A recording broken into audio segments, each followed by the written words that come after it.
Character செலெக்ஷனே வித்தியாசமா இருக்கு sir. எப்படி எதை வச்சு நீங்க செலக்ட் பண்ணுவீங்க? நான் கேட்பேம்மா. கேட்கும் பொழுது இந்த கேரக்டருக்கு நான் பொருத்தமானவனான்றதை முதல்ல யோசிப்பேன். ஓகே. யோசிச்சுட்டு ரைட் அப்படின்னாக்கா இப்போ இந்த கேரக்டருக்கு யார் நம்ம எங்கே பார்த்தோமோ அந்த மேனரிசம் வைக்கலாமான்றதை யோசிப்பேன்.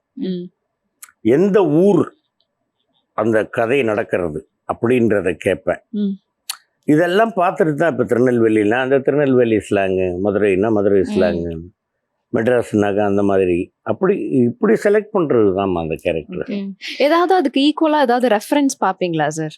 இப்போ நீங்கள் சொன்னீங்க இல்லையா, ஒரு ரிசம்பிளன்ஸ் இருக்கிற மாதிரி ஏதாவது ஒரு விஷயம் இதில் ஒர்க் அவுட் ஆகுதாங்கிறத பார்ப்பேன்னு சொன்னீங்க. அந்த மாதிரி இப்போ ஃபார் எக்ஸாம்பிள் பார்க்கிங் படமாக இருக்கட்டும், இல்லை வேறு ஏதாவது படங்கள் பண்ணும்போது இந்த கேரக்டர் சொல்லும் போது ஏதாவது ஒரு படத்தோட ரெஃபரன்ஸ் எடுப்பீங்களா? படத்தோட ரெஃபரன்ஸ் எடுக்கக்கூடாதுமா. கேரக்டரோட ரெஃபரன்ஸ். கேரக்டர் நான் நம்ம பப்ளிக்கில் பார்த்து வச்சுருக்கோம் இல்லையா, நம்ம பார்க்கும் பொழுது அவர்களை நம்ம மனதில் பதிய வச்சுக்கணும். இப்போ ஒரு படத்தில் ஒருத்தர் இப்போ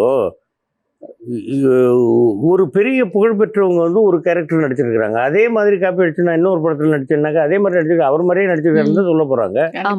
இல்லை அவரை காப்பி அடிச்சு ஒரு ட்ரை பண்ணி அந்த கேரக்டரை நாசம் பண்ணியிருக்காருன்னு சொல்ல போகிறாங்க. அப்படி இருக்கக்கூடாது. வெளியில் வந்து நம்ம பார்க்கக்கூடிய பப்ளிக்கில் நம்ம பார்க்கக்கூடியவர்களுடைய அந்த அதுதான் ரெஃபரன்ஸ் நமக்கு.